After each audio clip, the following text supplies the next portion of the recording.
Welcome back. 1-1 then at Goodison, but that does not tell the story of the game. Everton left so frustrated by the goal right at the death, disallowed after consultation with VAR. These two are disagreeing, so let's go to the former Premier League referee Dermot Gallagher in the match centre. We thought it might be a day where we wouldn't have to speak to you, Dermot. I don't mean that disrespectfully, but good to see you. So, is that the right call? I think so. I think when you see the angle from behind the goal, Steve, he's clearly in his line of vision. Also, as the ball travels in, he pulls his foot away. So I think them things taken into account, John Moss is absolutely right to disallow it. Dermot, I mean, I know you've said line of vision there. I'm pretty certain that De Gea at all points can see the ball. Why would you just? I mean, for one, he's lying on the floor, and the other is he's 6'4". So I mean, surely he can see the ball. How can you sort of say it's line of vision? Well, I think that's how the law's set up, Michael. You know, if you're directly in the line of vision, this is a great angle. You see there, I think he's directly in De Gea's line of vision. You see De Gea trying to go for the ball. It comes past Sigurdsson.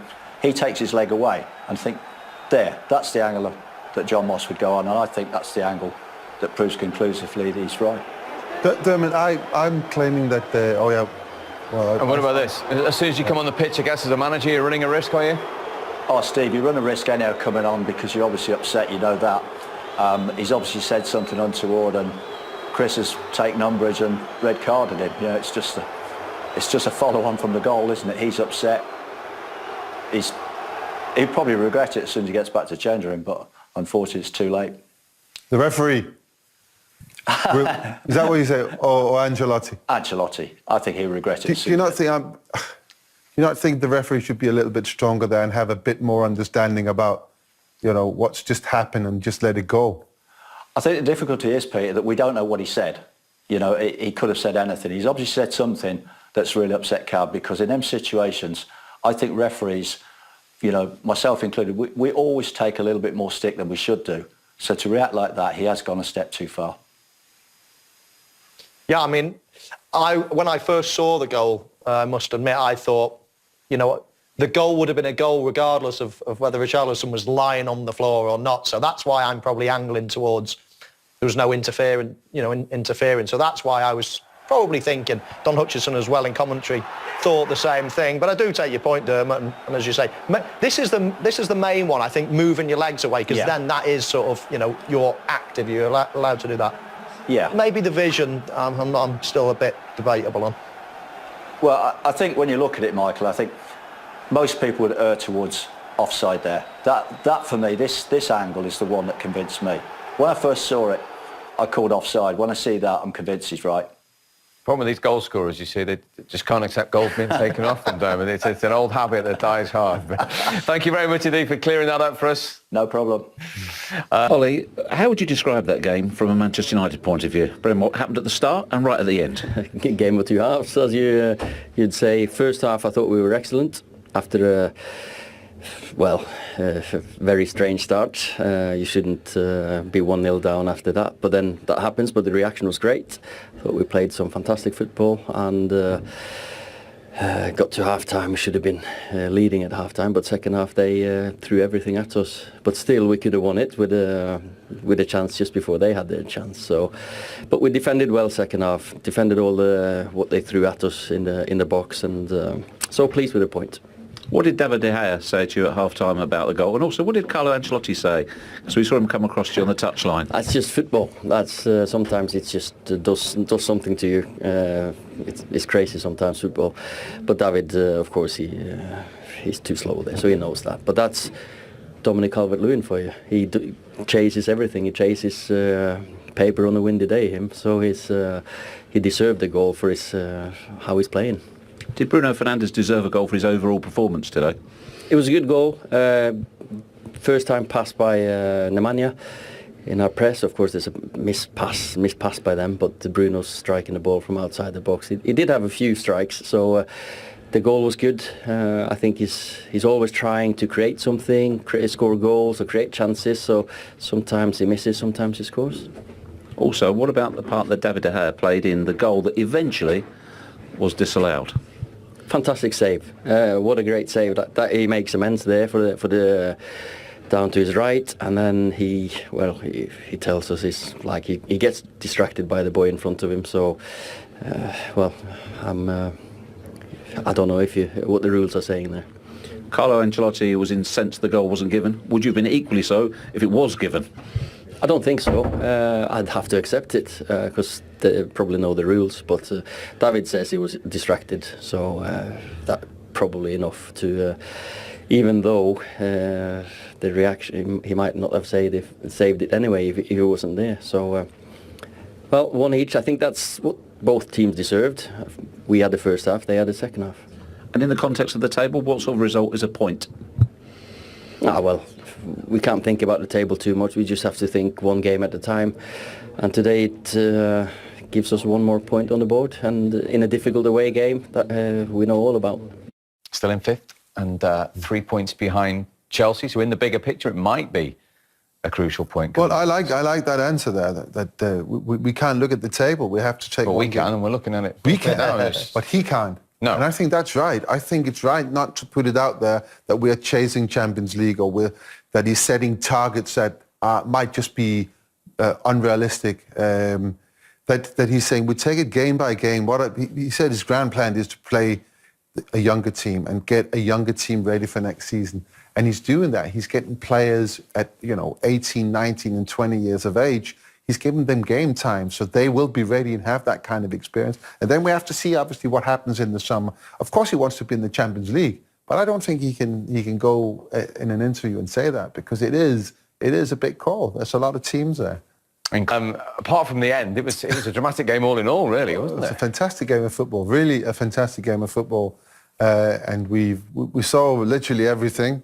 We got that red card right at the end there, so we did see everything. We saw mistakes by the goalkeeper. We saw incredible saves by the goalkeeper. We saw some very big performance. Calvert-Lewin played fantastic. Fernandes played fantastic. And then, of course, we had a small bit of controversy. We should have maybe I had a red card in the first half. We didn't have that. And then this dramatic end, which we are going to talk about. Let's go back to the beginning, though, with that error from David De Gea. Have you come to any conclusion as to perhaps what was going through his mind yet? No, but I just think that I mean, this is right at the beginning of the game. He thinks he's got more time. Calvert-Lewin is actually quite a bit away from him when he kicks the ball. He does have options. I think he should just pass it back to the Maguire now. And then you start again. But it's the beginning of the game. Let's get everybody a little bit of touch. You could even give it to Lindelof there. He's got Matic is always available, also available there. He doesn't do that. I just think it's one of them. He doesn't realise how close he gets, and then you can't redo that. And I said at half-time, lack of concentration. I like what Lindelof just did there. Picked the ball up, gave him a little nudge, so he's got plenty of time. Michael, we also said at half-time it wasn't his first. Since the start of last season, 7 errors that have led to goals, which is joint most in the Premier League. Yeah, joint most in the Premier League, and that's not a great start. I know, Peter, you thought that was a bit harsh with the ball moving a bit, but I don't think there's any doubt with a lot of these. He did redeem himself in the last few minutes with a great save off his foot, but when you just look at some of these, it's unlike him. But I say it's unlike him. It's been happening quite consistently over the last year or so. I'm a big fan of David De Gea. I think he's a very, very good goalkeeper. But for me, this is the worst one. This is almost unforgivable, this one. Yeah, I mean, for top clubs, the way to win the championships and to finish and do the work is not to give anything away easily. You don't do that. So that means you take your chances when you get them. So you win the 1-0s in the difficult games, but you keep the clean sheets. You don't give any goals away. If you're conceding goals, teams, they have to work really, really hard to get those goals, and you don't give them away. And you can argue that we saw that graphics there. So 7 games, it's 7 mistakes that led to loss of points. That's too many, even over the course of a season and a half, or maybe a little bit more than that. That is too much for a top club, and that is something that David De Gea needs to get out of his game. He needs possibly better concentration, and then you can open the question up. What's happened to him since this has started, and that is a really, really big sort of discussion. You know, I think disappointment not getting to Real Madrid at the time, kind of feeling that he's caught up here, rebuilding the team, insecurity in defence. There's a lot of things going on. But I think that with his experience, I think that he should be the one that was, you know, calming everything down, making sure that every ball, every little easy thing was dealt with.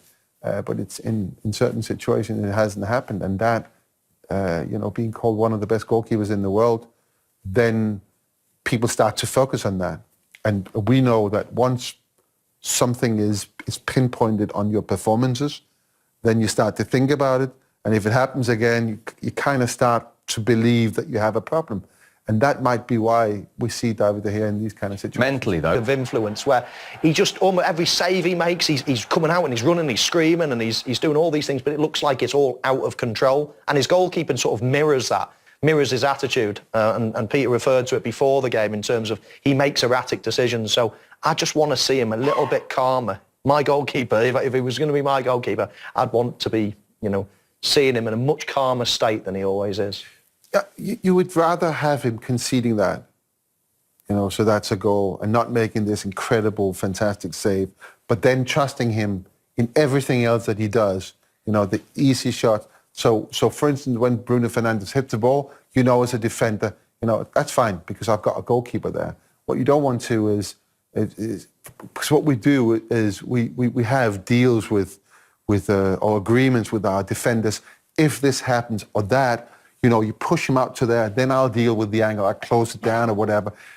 But if you don't then do your bit of it, so saving the ball, then they start to lose confidence in you. And that means that every time something happens, they are in doubt. Am I going to do this, which is probably the best for the team, or am I going to charge out and you know, close him down because so you kind of get caught in between two minds where you, as a defender, you would just want to do what you have to do because you know every other guy in that back four line or the goalkeeper or the guy right in front of you is doing his job. And that's how you keep clean sheets. That's how you build results, is by having that kind of trust. Then when you get further up the pitch, you got you know, the Fernandes, the Martials, the Owens, all these that can take little chances and do different things in order to create a chance to score goals. But you can't do that at the back. You have to have that trust. And it's very clear that the back four of Everton doesn't have that. They always look back. And that is a problem. Fascinating.